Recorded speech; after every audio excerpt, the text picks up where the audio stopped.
Hi, my name is Jody Lynch. I am a semi-professional photographer with 4 years of Photoshop experience, and today I'm going to teach you how to create a low poly design. According to Hannah Schaefer with Notes on Design, low poly designs can be described as using simple geometric shapes placed side by side to create angular, often minimalist compositions. So that photo that I showed you at the beginning of the dog will actually end up looking a little bit more like this. This is the example I'll be using today. So before you begin, you're gonna need a computer or a laptop with a mouse, Photoshop, a picture you have the rights to use. According to StockUp, you can also use a free collection of stock photos, patience or 3 to 6 hours to work, and a preferred previous Photoshop experience.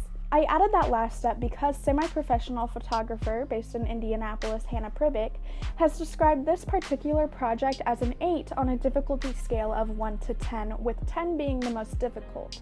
Not because the steps are complicated, just because this project does take a very long time. This particular project with the dog actually took me 5 hours, spanned over 3 days. The first step after you open your photo in Photoshop is to create a new layer. You can do this by going over to the menu on the right and going up to the very top option. I always like to title my top layer as the working layer because that is the layer I will be working on, and I keep my background titled background. Now, titling the layers is really a personal preference, but you always want to make sure that you are not working on the background and you are working on a layer above it. So once you make sure that you are on a working layer, the next step is to go to your lasso tool. Once you click on the lasso tool, 3 options will pop up. You're going to want to pick on the second option, which is the polygonal lasso tool. Then you want to decide where you're going to begin. Now, I decided that the top of the head had a lot of details that might be difficult to begin with, so I chose the lower right-hand corner to begin. So after you zoom in, you're going to want to draw a triangle. This is where you are going to begin designing.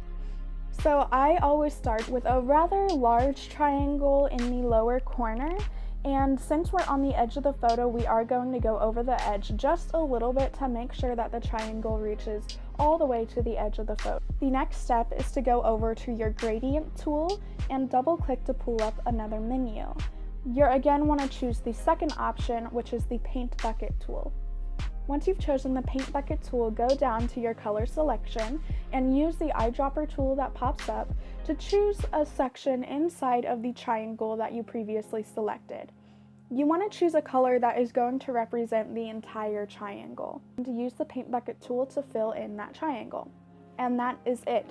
After that, all you do is just repeat that process along the edges of the tool.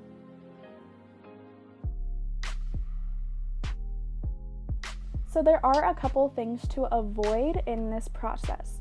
The first one being working on the correct layer. So let's say you did the exact same process, but you were working on the background. Well, once you got about 5 triangles in, if you made a mistake, you wouldn't be able to undo all the way to the beginning. You also won't be able to see much of a change in color since it will not fill in the triangle completely. So you always want to make sure you're working on the correct layer. The next most common mistake is using the paint bucket tool outside of a selection. This will cause a huge section of discoloration. Please remember that your undo tools are under Edit at the top menu. So this is my finished design of the dog. Again, it did take me 5 hours to complete this design, but my final tip is in the words of Hannah Pribick. Photoshop is something you have to practice and experiment with to get the results. Be patient and stay determined. I hope you all have so much fun creating your own low poly designs.